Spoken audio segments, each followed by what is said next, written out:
Haven't worked on a video in a while. Guess probably ought to start doing that. All right, what's up everybody? Welcome to the Dr. Glockenstein channel. And today I've got a very special surprise. Something I've been looking forward to talking about a lot here lately. And it's... what? Oh no. Oh my gosh. Yep, it's him. Where did he even get that bike? He's never had a bike before. I don't even know if he knows how to ride a bike. What are you doing here? I'm trying to make a video right now. Could you do it some other time, somewhere else, please? Before you came storming in here, I was trying to do a review on my Glock 26 XXL that looks really sweet, but you kind of ruined that with all of your revving. And what do you mean you don't like it? What's not to like? I mean, it's got the concealed carry grip, but the long slide bit. 2 hours later. You want to see it? Okay. Here. It's not loaded. Check it out. See what you think. Not too bad, right? What do you... Yeah, I did that on purpose. Yes, the slide lock is missing. I know. The slide lock is missing. What's wrong with that? Well, I can do what I want with it. Oh. Well, what do you got? Oh. So you've got a Glock clone. Okay. That looks cool. Hey, I'm not judging. Glock clones are great. I think they have a place in the market. I mean, they're never gonna measure up to the original, but I mean, it's a good starting point. It's not bad to start out. Yeah, I mean, I'll have a look at it. Yeah. Whoa. Huh.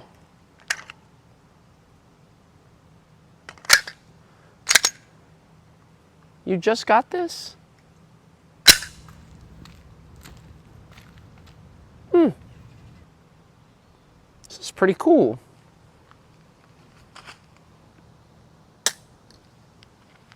What? Yo. All right, Kilroy, you might be onto something here. This is a pretty crazy kid. You know, I think I'm gonna have to switch up my video today. No, I can't. No, I can't.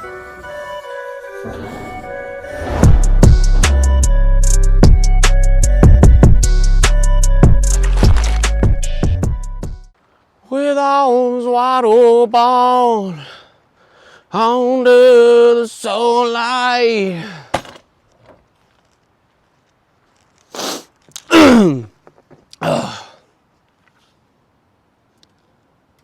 Glock clones. They're a real pertinent thing showing up in the industry. They come in all different shapes, usually about the same size. And today, on the Dr. Glockenstein channel, I'd like to cover something that isn't very well broadcasted right now, because I just think a lot of different things, saturation in the industry, and just overall the level of I guess maybe what I'm trying to say is the number of copycats out there just kind of riding the wave, chasing the trends. So what I have in front of me here is Great Lakes Firearms GL19 Striker, which, as you can probably tell, it's just another Gen 3 Glock clone like anything else, right? That's what I thought too. Everything's clear. Let you have a look at that. Everything's clear. There's nothing in any magazines here on the table. All ammo is securely locked away. I'm not trying to sell anything. This is not endorsed or sponsored by any manufacturers or companies. This is just my own opinion being given on this firearm in particular. So let's talk a little bit just more about Glock clones. So you've obviously got the PSA Dagger. You've got the recently new Ruger RXM, which I would say is a little bit more comparable to this. You can fight me on it in the comments, that's fine. And then you've got other stuff like the Rock Island Armory Duryea DY9, however you say it. I don't know. I don't know how you say it. But until I saw this, the DY9 was something that I was considering very heavily just because of the ergonomics, the price point, of course, as well as just the overall look of the pistol and what seemed like had been done to it from the factory. So there's a lot of things that the DY9 kind of shares with this GL19 Striker. We'll probably just call it the Striker. They share a few things, but there's also a few things that that are differences between them. And I think probably the most obvious thing is this Gen 4 style magazine release. So this works just like your typical Gen 4 and 5 Glock magazine release, where you can use your little pin right here on the inside of the mag well, and you can switch from between right-handed and left-handed.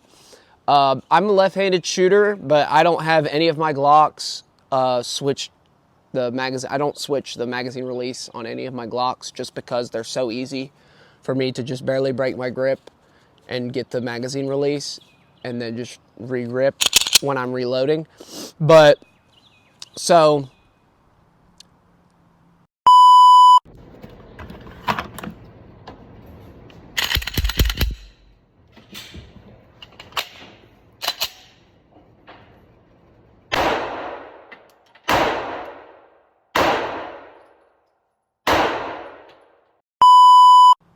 I want to go ahead and get some of the drawbacks out of the way before I start really glazing this gun. I want to talk about what I don't like.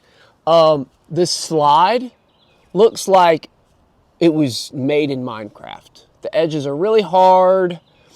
It's not like, there's not like burrs or anything like left, like excess material, but it's just, these edges are kind of sharp for something that's just kind of trying to be, I guess, you know, the Glock 19 is sort of like a do anything pistol. This is kind of trying to replicate that, but I've started noticing that these edges are a little uncomfortable when I'm carrying it, especially like sitting down for extended periods. I can do it, it's manageable. I don't like, it's not that I can't stand it, but I definitely notice that it's digging into me ever so slightly. But anyway, we'll move down to the gun here. This grip is very nicely shaped, but the stippling is a little on the aggressive side. Now, I don't really think this is necessarily a bad thing, because when I'm shooting like often and heavily, I usually shoot with these gloves on. But shooting it repeatedly, like I did a full 3 magazines of it when I first got it, just to make sure everything ran right, and just, you know, ran it really hard. I know that's, I guess, not enough for most people to consider a handgun reliable, but I think a handgun should be reliable the second it comes out of the box. I don't really believe in break-in periods, but I understand that they exist. I just don't, I think that's kind of an unnecessary weakness to a manufacturer, is unless the gun is extremely niche. But I digress. I'm going on a tangent. So let's just get straight on to this right here, this really nice flat face trigger. So this kind of blew me away, as I'm used to the gummy, kind of mushy Glock triggers. Yeah, this is not that. Let me tell you right now, this is not that at all. This is crisp, this is predictable, this is tactile, And this is no way sponsored or endorsed by Great Lakes or any firearms or any sponsors at all. This is just what I've gathered on my very brief first impressions of this gun. The flat face trigger with your little dingus here, it's all metal and it's extremely, extremely crisp. So I'll just quit talking about it and we can just kind of go through it together. So here I go, easing down on it. The wall is right there. It's extremely pronounced, and if I just push a little bit harder, it's very crisp, very crisp. We're gonna go through that one more time. I'm still on it, and I'm gonna do the reset. Very tactile, and then I get back on it again. So, Glock triggers don't do that. As a fanboy myself, I can go ahead and tell you that you usually have to do some sort of trigger swap to get something that crisp. Of course, it's not a 1911 trigger. It's not a 2011 trigger. But it is far and away better than my typical Gen 3, Gen 4, I mean, even Gen 5 triggers. Not that they really change much between the generations. But again, anyway. So I'm kind of at a loss for what I want to do with this gun. I'm not sure if I want to just keep it like it is and just run the crap out of it. I don't know if I want to chop the grip down to a 26 length and essentially have a Glock 26 XL, which just, you know, has a full length rail, extended slide and barrel. And this wind is going to drive me crazy. And now the more that I shoot it, I'm really not sure. Honestly, this thing is just so crisp and like everything on it is easy to use. This magazine, the slide stop release is effortless. Like on all of my Gen 3 and Gen 4 stuff, I have to absolutely bear down. And honestly, sometimes I can't even use the slide release without swapping over. But so for this, I can just, and it's very easy. Almost to the point where I can put a magazine in and barely break my grip to send the slide home with a fresh mag. These are my KCI mags. I've done a little bit of base plate switching. So this is my little 15 rounder with a goofy little knot extension base plate thing. And then here's just a factory stock flush fit KCI 15 round Glock 19 magazine. And they're okay. They're all right. They're what came with the gun. Of course, not like this. I bought one more KCI 33 rounder, and that's where this gray base plate came from because the magazine was gray. So I just wanted to have little different magazine lengths for purchase's sake, being able to purchase the gun and present it consistently. So that's kind of why I did that. It didn't really add capacity. It definitely didn't add capacity on this. I tried to put 16 in here, and it sent the first round in the magazine home so hard that it actually got jammed inside of the chamber where the extractor would not pull it out. So I almost like had to mortar the bullet out of the barrel through the front, which was humbling. It was humbling, I'll say that. So yeah, I'm not sure if I want to chop this. I'm not sure if I want to leave it like it is. I definitely want to swap this slide out for something else. I really want to keep everything else as close to what it is as I can. I don't really want to go crazy on this gun like the Glockenstein's Monster. I kind of just want to polish it up mechanically wise and just make it a really solid carry gun that can just kind of, I don't know, maybe give my Glock 26 a little more of a break, give it less time in rotation, because my M&P 2.0 or my 1.0 subcompact has kind of turned into my home defense piece with a light and a laser and all that stuff. So yeah, this gun is very awesome. I think I like it more than an actual Gen 5 Glock 19. And it's very easy to manipulate for a lefty. Like, everything is just really easy to manipulate. and it's very comfortable to grip.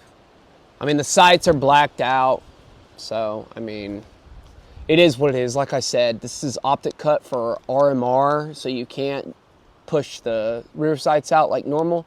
You have to get either a red dot or do some sort of Mi Pro Light bullseye type deal with the front end, which I was considering that, but honestly, I'm not really sure I want to do anything with the sights until this starts becoming an issue. But yeah, so tell me what you think. There's not a lot of talk about this gun because a lot of people are talking about other Glock clones right now, specifically the Dagger, specifically the Ruger RXM, and I just kind of wanted to give this thing some of the spotlight it deserves because it's a serious contender, I think. I've got a lot more testing to do on it, and it's definitely going to go through some iterations here at some point. So please just subscribe, like the video if you think it's worth dropping a like. I would really love it. Send it to your friends. Let people know that these guns are out and they're going for RXM PSA Dagger prices. I mean, anywhere between $300 and $400. I'm not selling. There's no selling on this channel. I'm not selling anything you see in the video. But, and I can't tell you where to find them, but if you do your due diligence, you can find deals on these guns. And they make a lot of different colors in their frames, a lot of cool little splatter stuff, but I just wanted something nice and clean and gray. And yeah, before I just keep yapping about nothing, I think I'm gonna cut us off here, and I appreciate you watching all the way to the end, guys. Just make sure to like, comment, subscribe, share with a friend. It would make my day. Thank you so much. I love you. Peace out.